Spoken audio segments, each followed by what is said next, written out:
Sin más preámbulo, vamos a presentar al entrevistado de la tarde de hoy. Se trata del señor Andrés Capelletti. Señor Capelletti, muy buenas tardes.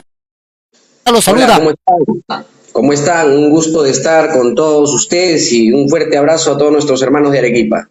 Bien, bueno, le comento que a través de las redes sociales, el canal de YouTube y el canal digital estamos llegando a todo el mundo. Bueno, sin duda usted es una persona muy entendida en estos temas políticos, en temas sociales, y creo que es necesario, creo que es menester poder conocer su opinión sobre esta coyuntura, ¿no? Estamos ya en esta segunda vuelta, ya la OMPE el fin de semana ha proclamado los resultados, y bueno, pues la señora Keiko Fujimori, así como el señor Roberto Sánchez, son los dos candidatos que han pasado a esta segunda vuelta. ¿Qué lectura tiene usted de eso?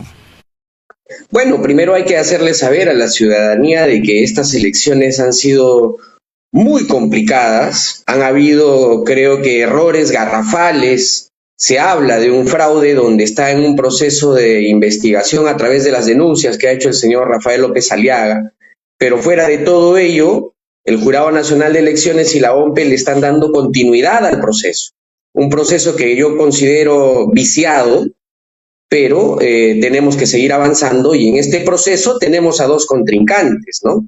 Y fuera de ello tenemos a contrincantes históricos al margen de la representación, porque tenemos tan polarizado el país que está dividido por el fujimorismo, siempre en una segunda vuelta, al menos en las últimas 4 elecciones, y por el otro lado tenemos a la izquierda representada lamentablemente por personas muy cuestionadas. Así es que lo que le queda a la ciudadanía este 7 de junio es optar por la mejor decisión, pero bajo mi criterio es, creo yo, pensar muy bien para optar por lo mejor para todos los peruanos. Yo personalmente sí tengo una posición y considero de que quienes estén todavía pensando en votar viciado, nulo o en blanco, creo que no le estarían haciendo un favor al país. El país necesita una representatividad democrática, pero sólida, consolidada, que se refleje a través de los votos del pueblo para que más adelante la población no puede estar luego reclamando y decir yo no voté, yo voté por el presidente y no por el vicepresidente, porque lamentablemente ya no sucedió. Así es que creo que tenemos todavía el tiempo suficiente para tener una mejor reflexión, para poder ir a votar con transparencia, con calma y pensando fundamentalmente no solamente en el presente, sino en el futuro del país y en el futuro de nuestros hijos. Esta polarización a la que usted hace mención, por lo menos en estos últimos 4 procesos electorales, entendemos que tiene que ver más con los que están a favor de Fujimori, ¿no? O en este caso la señora Keiko y los antifujimoristas, ¿no? Porque yo le digo algo, se han venido realizando en los últimos años algunos estudios, sondeos, ¿no? Y hay un gran sector de compatriotas que no se sienten identificados con izquierda, es más, no saben o no conocen qué significa esas dos denominaciones, izquierda o derecha, ¿no? Generalmente el peruano es alguien más pragmático, vive del día a día, pero aquí lo que ocurre, entendemos, es que en estos últimos 20 años se ha generado toda una campaña contra el gobierno del señor Alberto Fujimori, que obviamente hubo corrupción, por supuesto que sí, ¿no? Pero esa, si vale el término, campaña, ¿no?, en contra de los Fujimori, en parte ha sido promovida también por grupos, eso sí, de izquierda, que han tomado medios de comunicación, sobre todo en muchas ciudades del interior y sobre todo zonas rurales, ¿no? Cuando uno viaja a zonas rurales, pues se puede dar cuenta de ello. Nuestros compatriotas de estos lugares escuchan radio, se informan a través de los medios de comunicación radiales de su localidad. Pero ¿qué ocurre? Buena parte de los conductores o comunicadores sociales o periodistas, entre comillas, tienen una tendencia ideológica. Y en estos últimos 25 años, esos señores, esos amigos se han dedicado a hacer a través del micrófono y del periodismo política. Y una política contra el modelo económico, contra el sistema, contra el capitalismo, porque así ellos lo mencionan, ¿no? Tenemos que luchar contra el capitalismo, contra las inversiones, contra el saqueo, en fin, ¿no? Entonces yo creo que en parte también eso explica el por qué en estos últimos años estamos polarizados, estamos en esta situación. ¿Cuál es su opinión, señor Cappelletti? A ver, vamos a hacer un poquito de historia para poder hacer que la gente nos pueda entender. El día de hoy lo que tenemos en realidad es una polarización lamentable que es histórica. El sur siempre con un voto un tanto más radical, un voto rebelde, un voto antisistema, un voto antigobiernos, un voto anti-Lima, y en los últimos 15 años un voto anti-Keiko, ¿no? Que eso es lo que ha estado primando en las elecciones. Quienes todavía comentan y dicen de que el comunismo está insertado dentro de estos partidos de izquierda que son los encargados de polarizar las elecciones, tienen en parte mucha razón, porque todavía tenemos lamentablemente a personajes que han venido arrastrando estas ideas obtusas, estas ideas desfasadas e ideas que jamás han funcionado en los gobiernos de ninguna parte del mundo, ¿no? Que es el comunismo y el socialismo radical. Resulta que tenemos por Puno al señor Tito Rojas, por Ayacucho a Iber Maraví, en Lima tenemos a una electa congresista, acabo de olvidar su nombre, pero esposa de un ex MRTista, y tenemos algunos personajes como el radicalismo de Antauro Humala, ¿no? La locura psicópata de Domingo Pérez, y toda una conjunción de personas que son tal cual la instrumentalización ideológica de algo terrible que se nos puede venir, como se nos vino en los años 80. A ello llamarle un comunismo concretamente yo no lo creo. Yo lo que considero, junto y en sociedad con el señor Sánchez, es que son una cúpula delincuencial, corrupta, ladrona, que lo único que quiere es llegar al poder con la única finalidad de destrozar la democracia de nuestro país, irrumpir la Constitución para poder ellos perennizarse en el poder y hacer del Perú una Venezuela, como lo fue con el señor Hugo Chávez y el señor Maduro, que sabemos cómo terminaron. Gracias a Dios se acabó. Entonces, si nosotros como peruanos, teniendo un país que al margen del 75% de informalidad laboral, que al margen de la situación política en la que nos encontramos desde el año 2016 y una inestabilidad tremenda, cambiando de presidente cada año, cada 2 años, y en los últimos meses cada 2 o 3 meses, ¿no? Entonces, al margen de todo ello, el Perú ha sabido salir adelante. Nuestra gente trabajadora del día a día, nuestra gente forjadora de un destino mejor para sus hijos, ha sacado adelante a nuestro país. El empresariado ha hecho un trabajo extraordinario, pero gracias justamente a la estabilidad democrática que se está dando por primera vez en la historia republicana, 25 años de manera continua. Y eso es lo que tenemos que nosotros como ciudadanos sobreguardar.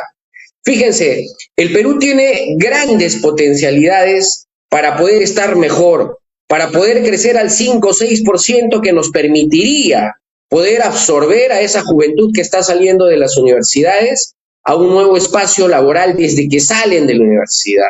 Y también aquellas personas que no han cursado carreras universitarias puedan estar dentro de la bolsa de trabajo en el Perú y con un crecimiento aproximado de 6% de PBI al año, podría insertarse laboralmente aproximadamente a 300,000, 400,000 personas por año. Entonces, para nosotros lograr ese objetivo, necesariamente necesitamos de un crecimiento económico, pero fundamentalmente de una inversión privada, que lo único que te establece dicha inversión es tener estabilidad política, estabilidad jurídica y estabilidad económica. Y ello te lo brinda únicamente con gobiernos democráticos, que estoy convencido el señor Roberto Sánchez quiere ser el disruptor de ello y destrozar la democracia porque ya lo dijo, y dentro de su plan de gobierno está en principio un cambio de constitución. Quieren renovar la constitución, no saben qué capítulos, pero fundamentalmente dicen que quieren reformar la parte económica. Justamente lo que a nosotros nos asegura la estabilidad del crecimiento económico que viene dándose desde hace muchos años en el país. Entonces, fuera de ello, quiere también el señor apoderarse o administrar el manejo económico del país.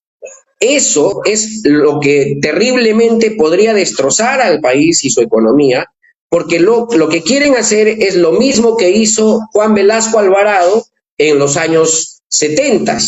Entonces, al saber nosotros que tenemos esa amenaza que podría destrozar el país, no podemos ser tan ingenuos en darle nuestro voto ciudadano a quien está entrando con la democracia para que una vez adentro la termine de destrozar. Eso no es factible. Eso no podemos permitirlo nosotros los peruanos. Y los odios que se han gestado en los últimos años contra una persona, contra una familia, por las acciones que haya cometido su padre, considero de que eso no puede ser el proceso en donde pueda evitar que el Perú siga creciendo. Lamentablemente, de los 36 candidatos que ha tenido el Perú, la ciudadanía pues ha escogido a estas dos personas, que considero todavía de que ha habido una trafa tremenda para que el señor Sánchez pase a la segunda vuelta, sin lugar a dudas. Pero ya estando aquí y estando en este proceso, no me cabe duda de que el peruano tiene que ser capaz de tener un mejor razonamiento y no votar por este conjunto de personajes que todos juntos son una bomba de tiempo. Y no podemos permitir que el Perú se siga destrozando y peor aún, que utilicen nuestra democracia para insertarse en el gobierno y desde el gobierno destrozar el país, destrozar la democracia que tanto esfuerzo, tanto sacrificio y sobre todo tantas vidas se han llevado para poder construir la democracia que el día de hoy tenemos. No ha sido de a gratis, estimado Exxon, los más de 70,000 muertos que han defendido la democracia de nuestro país, inocentes, que han sido asesinados justamente por estos hombres y mujeres que embanderan el comunismo como si fuese algo democrático. Entonces, eso no lo podemos permitir, y yo sí considero de que el Perú, y fundamentalmente el sur, que tanto necesita, más que nunca, de inversión privada, porque fíjense, Arequipa tiene algo extraordinario, que va a ser una potencia a nivel de todo el Perú, que es el proyecto de Corío. Y eso no se puede parar. Son 7.500 millones de dólares que se estarían invirtiendo en este gran proyecto, que lógicamente nos va a abrir las puertas al mundo. Pero si es que este señor ingresa, tengan la certeza que ningún país del mundo y ninguna empresa va a querer invertir en nuestro país, y mucho menos en proyectos de gran envergadura como los que estamos pensando en Arequipa. Para los amigos que recién se están conectando al programa y a través de las redes sociales, estamos dialogando desde Lima con el señor Andrés Capelletti, analista político. Bueno, usted ha señalado algo muy importante. No podemos olvidar la historia y sobre todo la historia política. En estos últimos años, en estos últimos 25 años, el crecimiento económico ha sido lo más rescatable en nuestro país, o mejor dicho, el comportamiento económico, porque a nivel internacional, ¿no?, nuestra economía es considerada una de las mejores, una de las más estables, una de las más fuertes. Incluso en Bolivia y en otros países utilizan el sol peruano como divisa, es decir, como moneda internacional de intercambio, lo cual es una prueba más, ¿no?, de la consistencia de nuestro modelo económico. Pero el problema es el siguiente, ¿no?, que ese crecimiento económico no se ha podido plasmar en un desarrollo económico. Y el desarrollo económico tiene que ver justamente con políticas, con labor de las autoridades. Y eso es lo que creo yo tenemos que trabajar, porque en los últimos 25 años, desde que se han empezado a elegir, por ejemplo, los gobernadores regionales, porque ¿cuál es la labor, cuál es el papel, pues, de un gobernador regional o de un gobierno regional? es promover, ¿no?, el desarrollo justamente en cada localidad, en cada región. Pero ¿qué resulta? En estos últimos 20 años, si usted se pone a analizar, la mayoría de gobernadores regionales y alcaldes locales en muchas de estas ciudades y regiones del interior son de tendencia de izquierda. Claro, ellos no se dicen, ¿no?, que soy comunista, que soy socialista, ¿no?, pero obviamente tienen esa tendencia, y lo primero que hacen estos señores es, aparte de actos corruptos, me refiero a lo primero que hacen cuando llegan al poder, aparte de cometer actos corruptos, es justamente oponerse a proyectos de inversión. En Cajamarca y en muchas localidades, en estos últimos años, gran cantidad de proyectos mineros han estado paralizados. Y si uno analiza quiénes han sido los encargados de promover la paralización o el retraso de estos proyectos, han sido justamente muchos de esos gobernadores regionales de tendencia de izquierda. Entonces creo que ese tema también tendría que ser evaluado o valorado en este contexto, estimado señor Cappelletti. Por supuesto que sí, miren, yo creo que lo más importante es justamente eso. Lamentable, justo estoy yo haciendo un análisis y estoy haciendo una investigación porque estoy a puertas de escribir un libro, mi primer libro, que se va a llamar Los Invisibles del Perú, donde justamente voy a poder contar mis experiencias del trabajo social que he hecho durante muchos años, pero que lo inicié justamente en el segundo gobierno del señor Alan García. Entre el año 2007 y 2008, el Perú, a través del gobierno central, construyó una gran estrategia social para justamente luchar y acercarse a los invisibles del Perú, como yo los llamo, a los ciudadanos de a pie que viven en las zonas altoandinas, que viven en los caseríos y en las zonas más alejadas, pero fundamentalmente más pobres del Perú.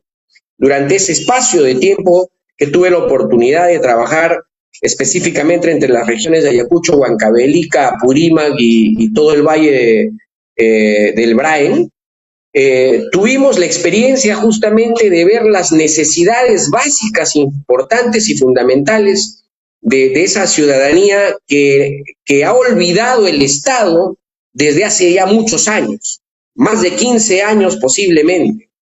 Pero en este gran esfuerzo y en el gran trabajo que se hizo en aquella época, se logró disminuir de manera sustancial la pobreza y la extrema pobreza. Pero algo también más importante que eso es que se logró disminuir la desnutrición crónica infantil, donde le permitió a aquellos niños que nacían en aquella época, el día de hoy, tener una mejor capacidad de desarrollo psicomotriz. Entonces, el peruano que vive hoy en las zonas altoandinas ha sido lamentablemente olvidado a lo largo del tiempo, a lo largo de estos últimos años, que justamente hemos tenido gobiernos que se han olvidado de nuestra gente. Por ejemplo, la carretera de Libertadores, la carretera vía Libertadores, que era una carretera que te hacía llegar no solamente a la región Ayacucho, sino a muchas otras regiones del sur del Perú. Llegabas desde Lima hasta Huamán en 8 horas. El día de hoy llegas en 12, 13 horas, por el olvido justamente del Estado peruano, de sus gobiernos, del gobierno nacional y de los gobiernos regionales, y a consecuencia de ello, muchas ciudades y poblaciones del sur, centro del Perú, no pueden acceder rápidamente y llegar hacia la costa del país. Fuera de eso, vamos a poner otro contexto. El bendito gas de Camisea, que todavía sigue siendo un sueño hasta el día de hoy para todos los que somos del sur del Perú. En el año 2011, el presidente Alan García deja firmado el contrato para poder generar y construir el gasoducto surandino, que le iba a costar al Estado peruano 2.500 millones de dólares. Llega el señor Ollanta con sus locas ideas socialistas y, lógicamente, siempre con el odio en la mano, y pide que ese contrato que ya se había firmado se vuelva a renegociar. Una vez que terminan de renegociar, estas grandes empresas que iban a construir este gasoducto surandino se van del Perú, lógicamente, por la inestabilidad jurídica, y cuando concretan nuevamente firmar con la misma empresa, ya no le iba a costar al Perú 2.500 millones, sino 7.500 millones. 7.500 millones, que empezaron a negociarla y hasta el día de hoy se cayó, lógicamente por el grado de corrupción que existía y porque iba a ser un elefante blanco transportar el gas, porque económicamente no le iba a rendir a ninguna empresa. Pero ese tipo de condiciones que ponen justamente este tipo de gobiernos que todo lo quieren manipular, es que hacen que la población pierda la fe, pierda la esperanza y pierda fundamentalmente tener un mejor futuro. El sureño ha sido olvidado durante muchísimos años por el Estado peruano. Pero ¿saben qué es lo triste? Y hay que nosotros ser realistas de ello. Es que quienes nos han gobernado en los últimos 15 años ha sido la izquierda comunista, la izquierda socialista, la izquierda parásita y la izquierda caviar. Y lo voy a probar. Tuvimos después de Alan García al señor Ollanta Humala, que después de crecer en el gobierno de Alan García entre 6 y 9% de PBI al año, caímos a partir del año 2012 a un crecimiento de 2.53%. A pesar de que el valor de los minerales, el valor de nuestra riqueza, costaba 2 veces más. Hoy cuestan 4 a 5 veces más de lo que costaba en aquella época. La falta de gestión de estos señores, justamente por querer apoderarse de la masa corrupta del diezmo que te dejan estas obras, es que se han evitado de que el Perú siga creciendo a pasos agigantados. Luego del señor Ollanta, que se tumbó no solamente el contrato del gasoducto surandino, sino que se tumbó también el contrato de la línea 2 del metro, que de lo que iba a costar 2.700.000 ese tren, pasó a costar casi 5 el día de hoy. Casi 5, y tenemos aproximadamente 15 años de negociaciones de la línea 2 del metro que hasta el día de hoy no se concluye. Número 3, vámonos al gobierno del señor Pedro Pablo Kuczynski, que se enquistó del gobierno con apenas también 50.000 votos de diferencia entre la señora Keiko Fujimori, con toda la caviarada conjunta que no duraron ni un año de gobierno, porque justamente este señor fue acusado de actos de corrupción desde la época del señor Alejandro Toledo, que también está en la cárcel por corrupto, a consecuencia del desbarajuste presupuestal que hicieran y de la corrupción, lógicamente, que se hiciera en nuestra carretera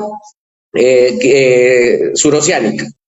Entonces, esa carretera interoceánica, que hoy es un elefante blanco, que he tenido la oportunidad de recorrerla, se han gastado millones y hasta el día de hoy, por ejemplo, no vemos la afluencia de productos brasileros que se tenían que salir hacia el Perú. Ni bien pasa ese proceso, llega posiblemente el gobierno más corrupto de la historia del Perú, que es el del señor Vizcarra, donde nos ha dejado 230.000 muertos a consecuencia de la mala administración, de la terrible corrupción respecto a los procesos hospitalarios y de la compra de medicinas y de vacunas. Y de manera sinvergüenza todavía, este señor junto con su familia fueron los primeros en vacunarse a escondidas de toda la población peruana. Además de la cantidad de millones que seguramente se van a seguir demostrando que ha robado, así como robó siendo gobernador regional de Moquegua, y que también está preso el día de hoy. Pero después de eso tuvimos también un gobierno igual de nefasto que duró unos meses, que fue el del señor Sagasti, que evitó, que no le dio la gana, así como este gobierno de este señor que actualmente está, de convocar a un proceso de supervisión electoral internacional para que podamos realmente saber si hubo o no hubo fraude en el 2021. Muchas movilizaciones se hicieron, pero ninguna de ellas fue tomada a bien por parte de ese gobierno y simplemente destrozaron nuevamente la democracia del país, haciéndolo ganador al señor Pedro Castillo, que desde mi punto de vista había un fraude descarado y al margen de ello, sabiendo de que era un hombre que iba a entrar a destrozar nuestra patria. Y en 1 año y 7 meses la terminó de destruir económicamente. Ni un solo proyecto, ni una sola obra, nada que pueda decirnos esa obra la hizo este presidente. Y posterior a ello, supuestamente venía un nuevo proceso electoral, pero sin embargo la vicepresidenta que había jurado irse junto con el señor Castillo, se quedó en el gobierno y fue la señora Dina Boluarte. Todos estos gobiernos que te estoy mencionando, Exxon, y estimados amigos, han sido gobiernos de izquierda. Esta misma izquierda que pretende nuevamente gobernarnos y todavía tienen el descaro de decirnos de que ellos nunca han gobernado, que ellos nunca han estado en el gobierno. Hace poco, el señor Antauro Humala ha tenido una entrevista con un medio de Chile, donde lamentablemente a todos los peruanos nos ha hecho quedar muy mal, ¿no? Pero ahí este señor ha podido sacarse la careta y decir de que gracias a él habían ganado 3 gobiernos, 3 presidentes. Lógico que han ganado siendo socios de un nefasto y haber hecho un gobierno nefasto, asqueroso, ladrón y lleno de corruptos. Yo le pregunto a nuestros hermanos de Arequipa, a nuestros hermanos de todo el Perú y el mundo, ¿es posible que podamos confiar en estos señores sabiendo que son literalmente unos ladrones que están disfrazados para apostar por la democracia del país, para luego la destrocen y puedan ellos generar su propia constitución, manejar la economía del país, nacionalizar las empresas privadas, dejar sin trabajo a millones de peruanos, destrozar la economía y encima meterle mano o intentar meterle mano desde el día 1 al presupuesto que tiene el Banco Central de Reservas, que esos son dineros intocables? ¿Es posible que estemos pensando en ello o es que mejor pensamos en tener un futuro, un país democrático, con un crecimiento económico, con una democracia justa, con ver la manera de cómo incentivar mayor capital, mayor inversión extranjera, generar mayores obras para generar puestos de trabajo, y esos puestos de trabajo a su vez van a poder sacar de la pobreza a muchísima gente? Así es que yo considero, estimado Edson, de que el Perú tiene que ser firme en sus decisiones al momento de tomarlas este 7 de junio, porque es importante pensar en el futuro de nuestra patria. Dejemos los odios de lado. Pensemos más en lo que nos conviene para el futuro de nuestro país. Justamente, ¿no? Sobre ese tema que usted acaba de manifestar, hace algunos días el propio Roberto Sánchez ha anunciado a los nuevos integrantes de su equipo técnico y bueno, pues ha mencionado a Franque, a los Campodónicos, a Chávez, o sea, todas esas mismas personas que vienen del plan de la gran transformación de Ollanta Humala, incluso algunos trabajaron con Toledo, toda esa misma gente que ha formado parte también como asesores de los gobiernos de PPK y Vizcarra están con Roberto Sánchez. Entonces creo yo que de alguna u otra manera ya estamos entendiendo por dónde va el asunto, ¿no? Ojalá que en esta segunda vuelta pues tomemos mayor conciencia y se pueda emitir un voto mucho más reflexivo por el bien de nuestro país. Bueno, señor Capelletti, ya el tiempo nos está ganando. En ese sentido vamos a hacer coordinaciones por interno para más adelante poderlo tener y poder dialogar también de otros temas. En esa línea, ¿tendrá usted algunas palabras finales, algunas palabras de despedida, un mensaje final a la gran audiencia de Radio y Televisión Libertad que ha estado pendiente de la entrevista? Claro que sí. Miren, queridos hermanos, ciudadanos de bien, yo lo único que les pido de todo corazón, como padre de familia, como ciudadano demócrata, es que pensemos muy bien este 7 de junio. O queremos la libertad de poder seguir creciendo económicamente, de darles una mejor educación a nuestros hijos, de generarnos nuestros propios puestos de trabajo sin que nos impongan precios, sin que nos impongan limitaciones, o pensamos en que vamos a tener 5 años más de destrucción política y de destrucción económica que no genera nada. Tenemos hospitales, colegios abandonados, puestos de trabajo que cada vez son menos, mayor pobreza, mayor desnutrición crónica infantil. ¿Eso queremos para el Perú? No, señores. Pensemos bien por quién vamos a votar. Yo voy a recomendarles personalmente, sin ser de Fuerza Popular, porque yo vengo de un partido que tiene principios ideológicos fundamentales en favor del pueblo. Y yo les quiero decir que esta oportunidad del 7 de junio es la única oportunidad que vamos a tener después de muchos años para sacar adelante a nuestro país. Les recomiendo votar por la señora Keiko Fujimori, que al margen de nuestras diferencias, ella no va a tener un cheque en blanco.